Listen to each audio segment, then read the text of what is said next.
These bedrooms belong to twins who are 9 years old. One room is all camouflage, airplanes, and military toys. The other, well, see for yourself. A pastel canopy, stuffed animals, white horses. Not all that surprising for boy-girl twins. Except these twins What's your base code? are Jared and Adam. I have the Marines parking only. And When I came for a visit, Jared was eager to show me his G.I. Joe collection. I have ones that say like Marine and SWAT, and then that's where I keep all the guns for them. Adam, on the other hand, This is one of my dolls, yeah, that is Bratz Baby. This is made by the company that made this and this. I hate to interrupt you, but I just noticed you have nail polish on with stars And diamonds. and diamonds. I have to ask you a question. Did you go to school like that today? I just showed them my nails and they were like, why did you do that? I was like, Adam's behavior is called childhood gender nonconformity, meaning a child whose interests and behaviors are more typical of the opposite sex. Research shows that kids with extreme gender nonconformity usually grow up to be gay. Danielle is Adam and Jared's mom. How early on did you notice this difference? About 18 months, he was really into asking for a Barbie. He wanted a Barbie. At 18 months? At 18 months. And what about Jared? What was he asking at Fire 18 trucks. months? Fire trucks. Not that much has changed. Jared's favorite game now is Battlefield 2 Special Forces. What's your favorite game? It's called Neopets, The Darkest Fairy. If you were going to tell a stranger what you were like, what would you say? I'm a kid who likes G.I. Joes and games and TV. I would say like a girl.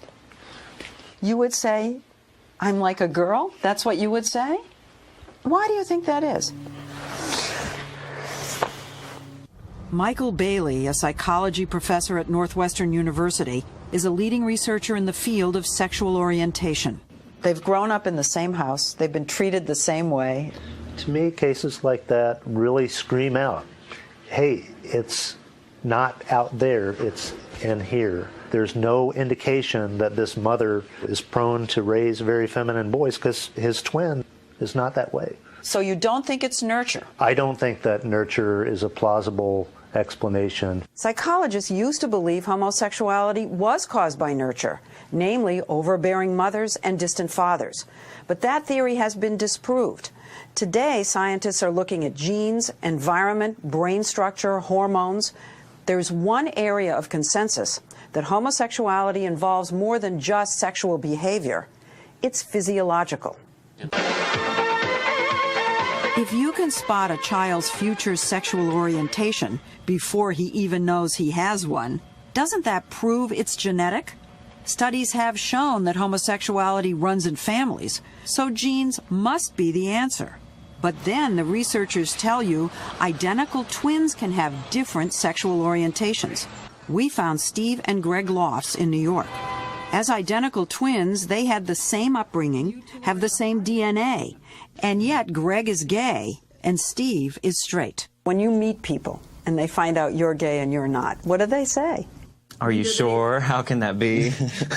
Yeah, sure. Everyone is curious about that. There were signs even when they were little kids. Their mother told us Steve loved sports and the outdoors, while Greg liked helping out in the kitchen. But it wasn't until high school that Steve became convinced Greg was gay. Did you say anything to him, or? I did, actually. I think the way I worded it was something like, you know, Greg, if you're gay, it's okay. I'll still love you the same. And he gave a very philosophical answer. He said something like, oh, I love the soul of a person and not the physical being. And in my mind, I was like, yep, he's gay. I wasn't ready just yet. Does this prove that it's not genetic? What it proves is it's not completely genetic. They have the same genes. So does that bring us back to the mother and the father? No. But that's environment. That's environment, but that's not the only environment. There's also the environment that happens to us while we're in the womb.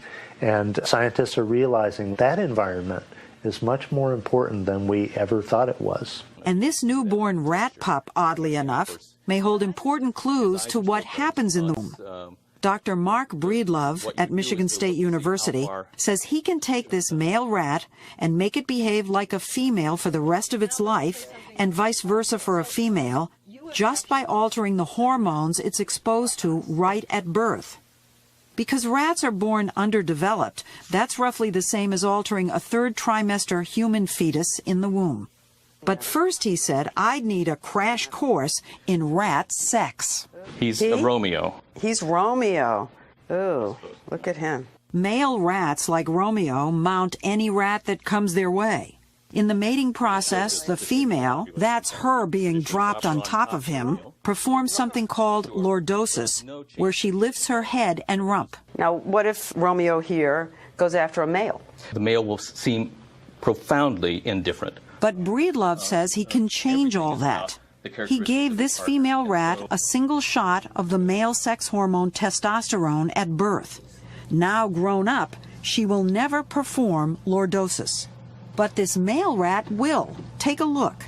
He was castrated at birth, depriving him of testosterone. So you created a gay rat. I wouldn't say that these are gay rats, but I will say that these are genetic male rats who are showing much more feminine behavior. So this could be the answer to the genetic question. It may not be genes. It could be hormones. That's exactly the question that we're all wondering, this business of testosterone having such a profound influence. Does that have some relevance to humans? While biologists look at hormones for answers about human sexuality, other scientists are looking for patterns in statistics. And hard as this is to believe, they have found something they call the older brother effect. The more older brothers a man has, the greater that man's chance of being gay. What? Say that again? The more older brothers a man has, the greater the likelihood that that man will be gay. Is that true? That is absolutely true. Absolutely true. Absolutely. If this comes as a shock to you, you're not alone. But it turns out it's one of the most solid findings in this field, demonstrated in study after study. And the numbers are significant. For every older brother a man has, his chances of being gay increase by 1/3. Older sisters make no difference, and there's no corresponding effect for lesbians. A firstborn son has about a 2% chance of being gay, and the numbers rise from there. The theory is it happens in the womb.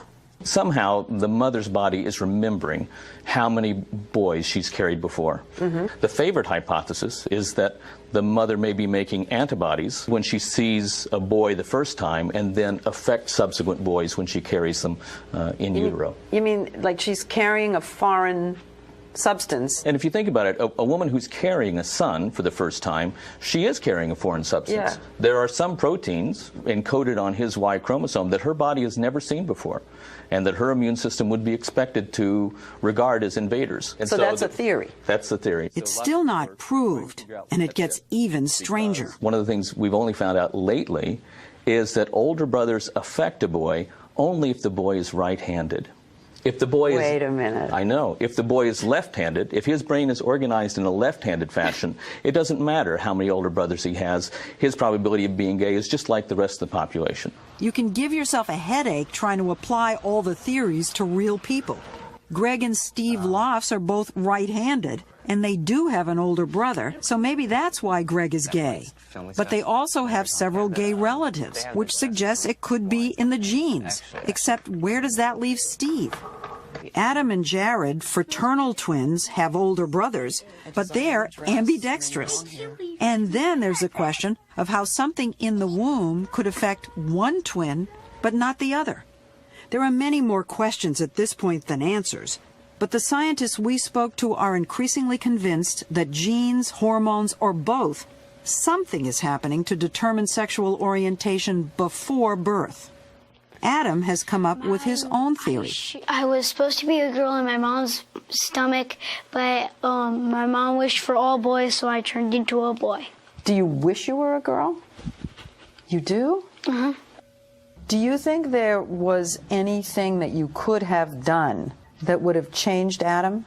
I could have changed Adam on the outside to where he would have showed me the macho boy that I would want as a boy. But that would not change who he is inside, and I think that would have damaged him a lot more. This is an interesting question. Are you both proud of the way you are. Yep. Both of you. And you're so different. Mm-hmm.